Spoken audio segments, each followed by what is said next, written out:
جو خدا میرے لیے کرے گا وہ بیسٹ ہوگا، جو بہترین ہے، جو بیسٹ ہے، جو ٹھیک ہے، جو مجھے آگے لے کر جائے گا، وہ خدا کا فیصلہ ہے۔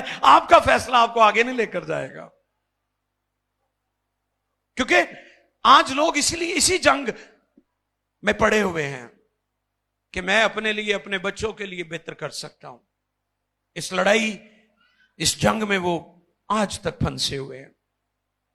داؤد ہمیں اس لیول پر لے کر آنا چاہتے ہیں کہ آپ اپنے آپ کو خدا کے تابع کر دیں، اور جو آپ کے لیے، آپ کی فیملی کے لیے، آپ کے بچوں کے لیے، آپ کی منسٹری کے لیے، آپ کی خدمت کے لیے جو خدا کی طرف سے بیسٹ ہے وہی بیسٹ ہے،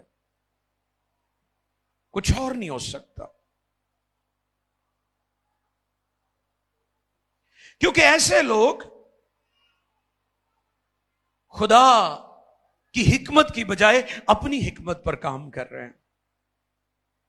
خدا میں وہ اس لیے مسرور نہیں رہتے۔ میں نے پہلے کہا تھا کہ بڑی آسانی نہ، میں ویکھیا اکثر لوگوں کو کہتے ہیں کلام میں لکھا ہے خدا میں مسرور رہ، وہ تیرے دل کی مرادیں۔ یہ مسرور رہنا وہ مسرور رہنا نہیں جڑا بھنگ پی کے مسرور ہو جاندے نے، وہ مسرور رہنا نہیں ہے۔ یہ مسرور رہنا اور مسرور رہنا ہے۔ یہ مسرور رہنے سے مراد ہے اب آپ